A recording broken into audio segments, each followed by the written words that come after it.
Google it. I'm not here to teach you. Stay in your lane, but use your voice to speak up for others. Don't do a microaggression, and definitely don't do a macroaggression. Check your privilege, or better yet, get rid of it entirely, or better yet again, why not give it to me? Don't censor yourself, but also think of nothing but who you are, what you're doing, and your impact on those around you. There has been a renewed consciousness of race and racist discrimination in the wake of George Floyd's murder, and the waves of Black Lives Matter which both followed and preceded it, and the social, the cultural, and interpersonal impacts of this anti-racist renaissance have extended into nearly every single facet of our public lives, from frantic moral panics around the safety of statues to the apportioning of budgets to cities' local police departments. And both on social media and establishment media, the question is frequently asked, what can white people do next? And so far, most of the answers have been inadequate. There's been a particularly reductive kind of identity politics, which will be familiar to you if, like me, you spend most of your days rotting your brain on the internet. And in this particularly reductive kind of identity politics, the boundaries of flexible and historically contingent social categories like race and like class and like gender are brutally policed. And this has generated a confusing and often nebulous set of social prescriptions for how white people ought to conduct themselves in the world. But what does it even mean to check your privilege? Is it possible to transfer it to someone else? And is it possible to talk about whiteness, white people, white supremacy, without ultimately strengthening the categories of race which produce racism in the first place? So, thank goodness for my guest, Emma Dabiri, an author, broadcaster, and teaching fellow whose book, What White People Can Do Next, if you see what I did there with the introduction, is out now. Emma, thank you so much for joining us. Thank you for having me. I'm looking forward to this conversation. This book, if you don't mind me saying, it took me by surprise because I picked it up and I was like, okay, it's going to be a listicle of, you know, white people do this, don't do that in ways which are completely contradictory. And then instead, what I found was this blistering and thrilling critique of liberal identity politics. So to kick us off, could you just tell me a bit about how this book came about? Yeah, absolutely. Thank you for your initial description. I was very tickled by that hellscape you paint, because that's such an accurate portrayal of just the contradictory advice, the contradictory kind of like discourse that is out there. But, you know, woe betide you if you point out any of those inconsistencies, you know, that would be an act of violence. Yeah, basically what the book came out of was the aftermath of the murder of George Floyd, the response I saw, the outpouring of, you know, emotion and the willingness and desire to you know, put conversations about race and the word of the moment, antiracism, kind of front and center. I've never experienced anything like that before. So it felt like we were actually being presented with something of a historic opportunity, but that the potentiality of that was being squandered by a narrative that was contradictory, but also reinforced a lot of the a discourse that reinforces a lot of the concepts that we really need to be thinking about, not even thinking about, that we need to be actively pursuing, getting rid of, that we need to be, you know, kind of actively dissolving, reproducing and reinforcing those. The solution very much felt a part of the problem. And I was just like, who's leading this? Like, why is this happening? I felt compelled to make some sort of intervention. saying, you know, there's other ways of thinking about this. There are alternative frameworks. You know, we could learn a lot from the past if we were to just do the work. We could actually engage with the texts of the thinkers, the activists, the intellectuals whose names we invoke all the time, but whose wider insights we entirely disregard and corrupt. I was like, let's take it back to some of those people, you know? I mean, there's something that you just said which really just like bam chimed with me, which is we referenced Audre Lorde or Fred Hampton, but it's in this decontextualized way. So you come across them as either these, you know, little gobbets of quotation, which you know, sort of present in a way which is completely abstracted from their wider body of thought, or it's like an Instagram card where Audre Lorde's words about self-care being a form of warfare applies to bubble bath and nothing else. So do you think that it's social media and the way in which social media allows us to have these really thrilling, pacey, exciting conversations without doing the work, without doing the reading? Do you think that that's kind of driven where we are? Yeah, absolutely. I think it's a combination of things. So part of it is the nature of social media, and particularly a platform like Twitter, you know, that actually like gamifies division and rewards outrage. You know, content often that is highly emotive, that is reductive, actually often performs quite well. And ideas, like if we actually go into the ideas that generated these kind of buzzwords and the terminology that we're using, if we situate it within its broader context and go into the concepts, it's more complicated, obviously, and that complexity doesn't translate so well to this kind of bite-sized buzzword demands of a platform like Twitter. So if you think about what you're trying to do, which is to gain influence by acquiring more likes, more retweets, and more followers, you're going to produce the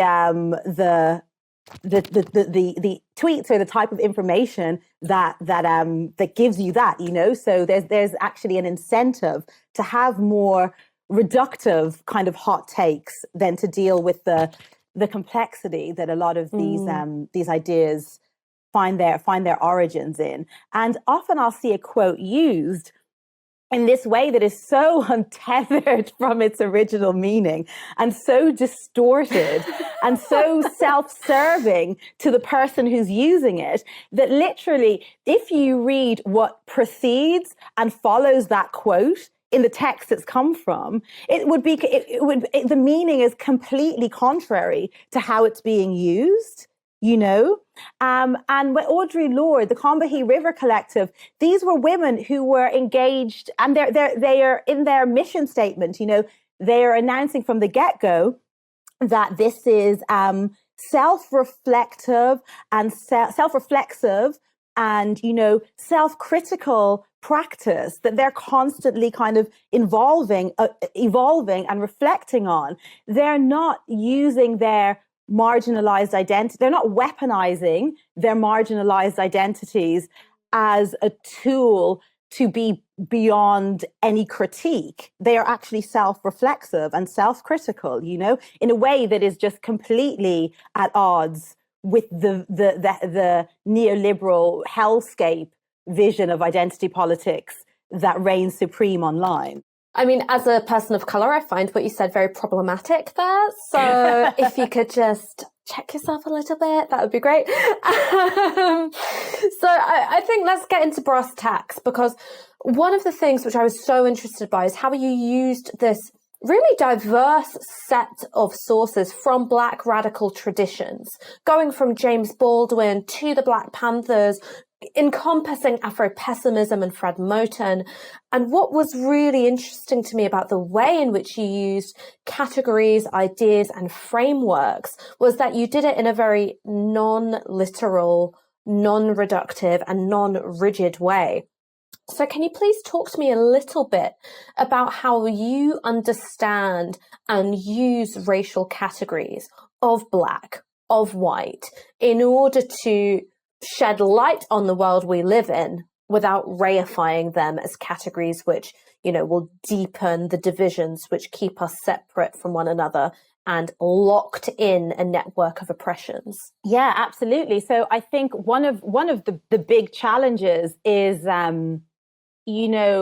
dismantling structural racism and responding to institutional racism, so that it can be so that these systems can be dismantled without at the same time reifying the racial categories which they are dependent on. So I think we've started to hear with increasing regularity that race is a social construct. But again, it's this almost a mantra that seems untethered from any demonstration of people really knowing what that means. Because at the same time that you hear race is a social construct, I'm really, as I'm sure you are, we are witnessing a resurgence of forms of ethno-nationalism. And not just from white people, but people really doubling down on the biological truth status of race. And for racially minoritized people to be vehemently arguing in the biological truth status of race is so deeply, counterproductive and self-destructive. That it boggles the mind. But I think it emerges from a situation where a lot of people are kind of lacking the rudimentary understanding of the ways in which race is a social construction. So I thought a way that could powerfully, demonstrate that was to just take it back to 1661, when I think the fact that you can locate whiteness to a specific year, a specific place, and a specific set of codes, of slave codes, is really powerful illustration of the fact that the idea of a white race was something that was invented in a particular historic moment with a very particular set of objectives. The first being in concert with the idea of a white race, we have the invention or the introduction of the idea of a white race. We have the invention of its binary, a Black race, or the language of the time, a quote unquote Negro race. Okay, so they are inventions that come about. They're English innovations that happen in the colonial Caribbean. Barbados is the first place. Two reasons. The first is to justify the enslavement of Africans, on which these colonial economies are becoming increasingly dependent, and eventually Western economies are becoming increasingly dependent on. So to justify that enslavement of this group of people who become associated with an inherent inferiority, and for a narrative where their natural lords and masters are the white race, and whiteness from that first moment of inception is imbued with this idea of an inherent superiority, So that's one of the things that it does. But the other thing it does that is so fascinating is the emergence of these laws in Barbados, and shortly after in colonial Virginia, again an English colony in what will become the United States. Both of them happen after a series of uprisings between enslaved Africans and, in Barbados, indentured Irish, who identify English landlords as their common enemy, and sometimes Scottish landlords. The indentured laborers, the enslaved Africans, identify the landlords as their common enemy. They exploit both of their labor, so they come together, a series of uprising where they attack the landlords. That's incredibly threatening to the status quo and to the power system in the colony, because there are more oppressed and exploited people than there are this, oppressive elite.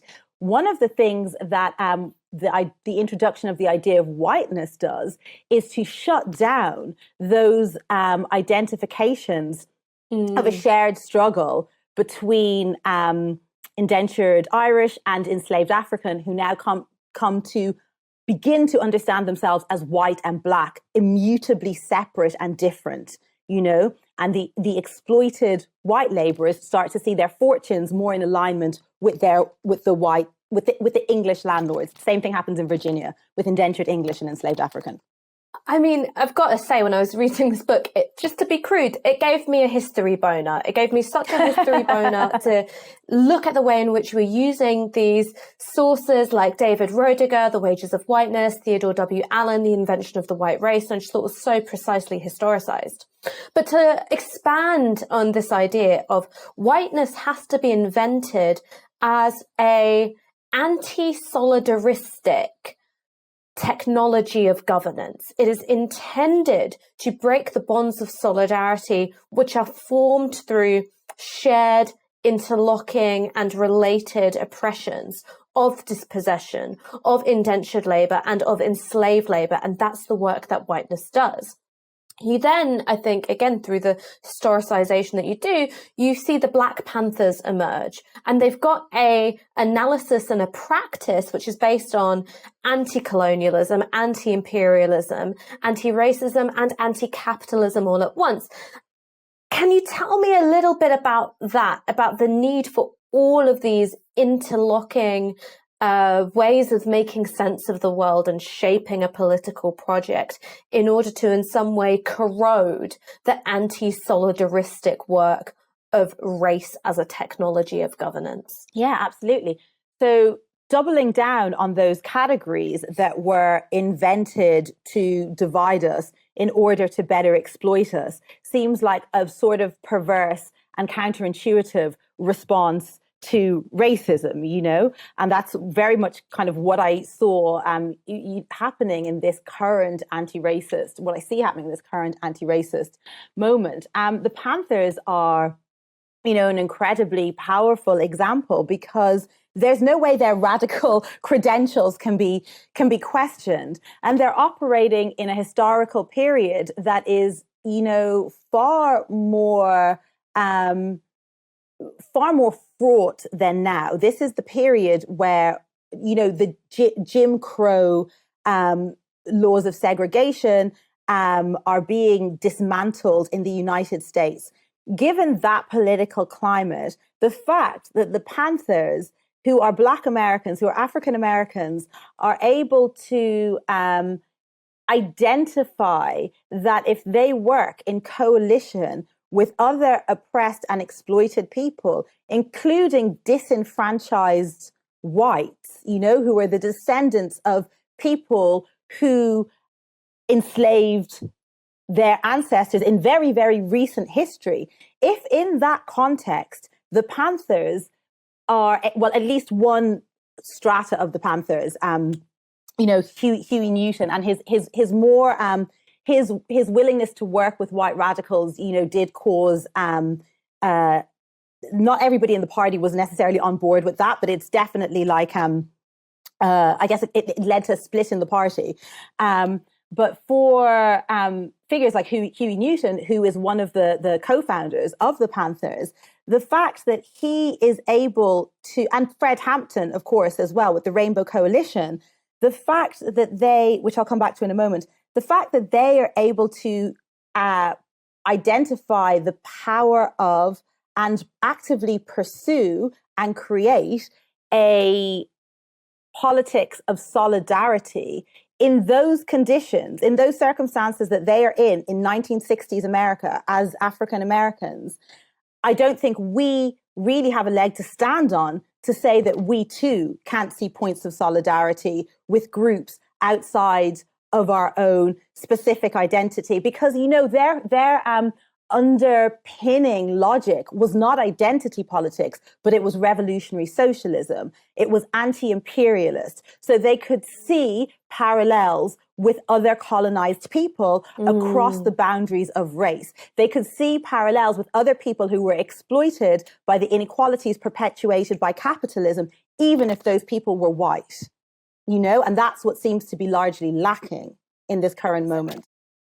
There was this wonderful moment in the book where you talk about the young Appalachians, who were, of course, these very poor and dispossessed white people who were working with the Panthers under the Rainbow Coalition. And there is this wonderful moment where you talk about the Confederate flag. And I was just wondering if you could tell that story for our audience today. Yeah, absolutely. Because I was really struck by it when I first came across that story. So the Rainbow Coalition, which was started by Fred Hampton, who was the leader of the Chicago chapter of the Black Panthers, who was only 21 when he was assassinated as well, which, blows my mind, like the vision that he had and that he was able to enact. So he built a rainbow coalition between the Black Panthers, the Puerto Rican Young Lords, and I think probably most surprisingly, a white Southern working class group called the Young Lords. Now, the Young Patriots had the Confederate flag as their symbol. So the Confederate flag is, as I say in the book, it's a despicable symbol of the slave-owning South. Bearing in mind, the members of the Black Panthers are the recent descendants of enslaved people. Okay, so it's a pretty disturbing symbol, Fred Hampton's response to the use of that symbol was, if we can use that to work with them, then let's do it. It's something that's symbolic. If we can use that to further our own goals, if we can using like a mass movement. So he's just like, if we need to use that, we're going to do it. And actually, what I think is most powerful, I need to reference that part, is actually quite quickly the Young Patriots, they renounce the flag themselves, not because they're being held accountable, or not because they're about to be cancelled, or because they are problematic or toxic, but actually, out of respect for the Black Panthers, they renounce the flag themselves. And the type of allyship that is demanded of white people today, I really can't imagine it getting to a point where it could achieve that type of result, because it's so much more powerful that it's something that the Young Patriots renounced themselves, rather than an attempt to shame them into kind of distancing themselves from it in a performative way. I mean, there's so much wrapped up in this. You've got the performativity and performative acts of allyship. You've also got use of shaming as a means of achieving political, cultural change. And then you've also got this outsized impact that BLM has culturally, but still this stutter, this struggle in getting the same traction politically. So this focus on symbols, micromanaging behavior of problematic totems, do you think that it speaks to the cultural power of anti-racism that it's had since the civil rights era onwards, or does it speak to a frightening political weakness in the politics of anti-racism?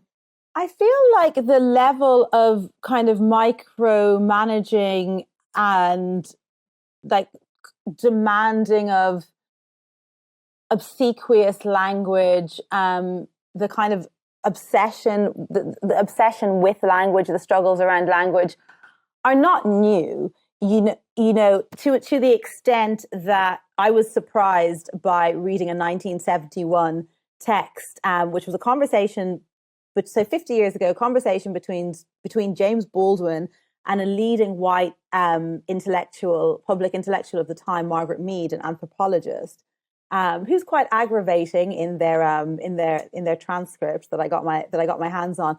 But it was really interesting to hear James Baldwin speak about the move of terminology around Hispanic people from Mexican to Chicano, and the fact that he didn't really know where the terminology came from, and it was new to him, and he felt quite tongue-tied, and he was really aware of like how white hippies would co-opt the language from Black American culture, but use it in ways that were wrong, and it was just really embarrassing, and he didn't want to be caught in that bag himself, as he says. And I was like, wow, this notion of not knowing the terminology, feeling tongue-tied. He was saying he feels like he's going to say the wrong thing, so he just doesn't want to say anything. To hear James Baldwin saying that in like 1971 was like, wow, this is not the first time that we've been here. But I feel, which I think is also really important, in that we have this tendency, I think particularly, this generation has this tendency to imagine that no one's ever been radical before. None of these conversations have ever happened before. No one's ever really done anything before. This is actually like anti-racist ground zero, So I think it's quite humbling to like just, no, that's very, very far from the case.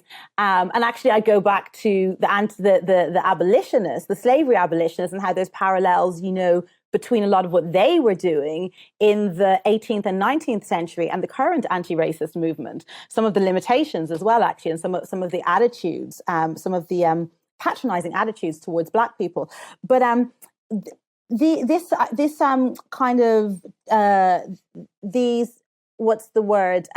tensions around language are not new. This kind of policing of language is not new, but I feel it is turbocharged by social media. And so you were asking like about the trajectory from civil rights to the current moment, and does that kind of highlight the cultural strength of these movements or a form of weakness? I think I would want to, even though there's parallels, I'd want to distinguish between the two. I think what we're living through now has a lot of inherent flaws and weaknesses, because so little of it seems to be grounded in actual organizing, and most of it seems to be centered on digital and online discourse, and therefore the idea of conversation is elevated to this obscene status, and it's all about speech and saying something rather than doing anything. Whereas in the past we have in the movements of the past, they weren't successful. But the fact that they weren't successful wasn't necessarily because their methods were not effective, but because their methods were so effective that they posed such a threat to power that power made sure those movements were undermined and destroyed, Whereas in this current moment, I don't really think you'd need to do that much to undermine what's happening, because it's doing it itself, So many of the takes I see, it's not that I see, so many of the takes that are online and the interpretations of things just seem like textbook psyops, I'm like, you wouldn't even need to put plants in, because everyone's just behaving like they are a plant, It's just, so I think the movements of the past were actively undermined, and there's not really any need to do that now, because so much of it is just performative, is not about kind of organizing, is not actually about organizing, and the power of, like trade unions and labor organizing seems to have been just kind of, not entirely, but mostly disregarded. It's almost absent from the contemporary anti-racist narrative. There's also no class analysis. There's no real engagement with capitalism. It's all just about kind of interpersonal privileges and kind of interpersonal grievance, and conversation. I mean, you hit the nail on the head there, which is this move from perceiving oneself as, amongst other things, a worker, to perceiving yourself as primarily a cultural consumer and conversationalist of a kind. But I wanted to ask you this question, and it's about the difference between allyship and coalition building for you, because that seems to be the heart of this book and your proposal. So could you just talk me through what is the difference between allyship and coalition building, and what would coalition building look like today in 2021? I've been asked, for my thoughts on allyship a number of times, regularly over the past few years, and the whole, discourse around allyship, as I say in the book, just left me feeling really just icky is the word I use. It made me feel really uncomfortable.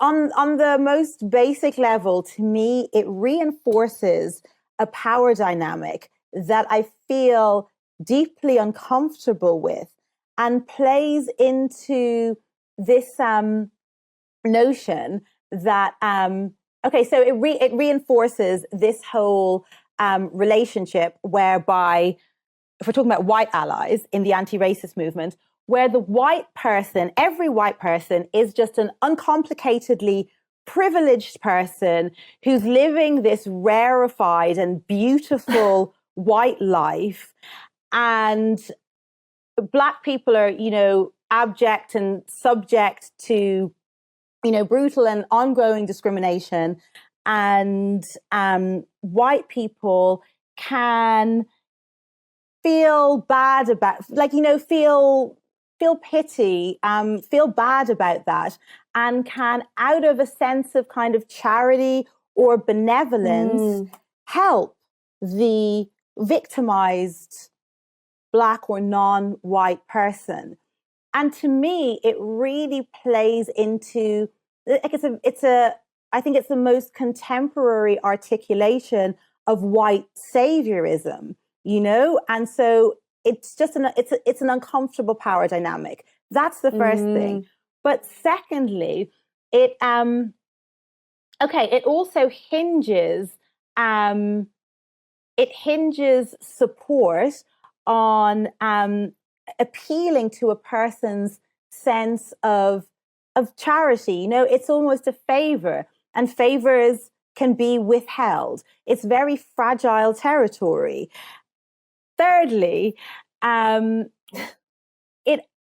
fails to connect the dots in terms of one of the underpinning arguments I make in the book is that whiteness as a system, with its origins, whiteness with its origins in the capitalist kind of framework that we currently exist under, and the relationship between capitalism and the exploitation of human life beyond race, and also the exploitation of the earth and natural resources, allyship fails to engage with any of that and presents whiteness. It doesn't challenge whiteness, and it fails to identify the ways in which white people are also, of course, in a different way and with less extremity, but are also, negatively impacted by whiteness. So what it does is it doesn't join the dots where we could create systems, where we could create a framework of solidarity. It dispenses with that. It offers charity at the expense of solidarity, and reinforces this idea of, immutable difference between Black and white. It's just, not only is it an inadequate framework, it's a deeply problematic one. So I propose coalition, where different groups of people identify the fact that, to varying degrees and in different ways, most of us have our life opportunities diminished by whiteness as a modus operandi, whiteness as a system and a way of being, not just being racialized as white. That we have our opportunities diminished by that system, and we can identify the way our different experiences of exploitation and oppression actually have the same source. So if we go back to colonial Barbados, and we look at the different experience of the indentured Irish and the different experience of the enslaved African, different experiences, what the enslaved African is experiencing is far more extreme, and it's different, you know, but the source of the exploitation, in the same way as is today, is from the same group of people. If we can identify that now, we can build we can build coalitions. You can build a mass movement where lots of different groups of people see a common interest and see a shared point of origin from the a shared point of origin in where their different experiences of exploitation come from. And allyship completely fails to do that. I mean, Emma, it is such a wonderful book, and so sensitively historicized. It is optimistic and yet pragmatic, and I really encourage anybody who has been struggling with this question of what can white people do next, but also what are the limitations of contemporary turbocharged neoliberal identity politics. Honestly, this is the book for you. And I very rarely pick up books and shake them at the camera because I find it a bit tacky, but this is the one. This is the one. You all need to read it. Emma Dabiri, thank you so much for joining me. You're most welcome. Thank you, Ash. And if you liked this video, you know what to do. You can hit the subscribe button on YouTube, and it means that you will not miss any of our wonderful content. And if you dislike this video, why not help fund better content by going to novara.media/support.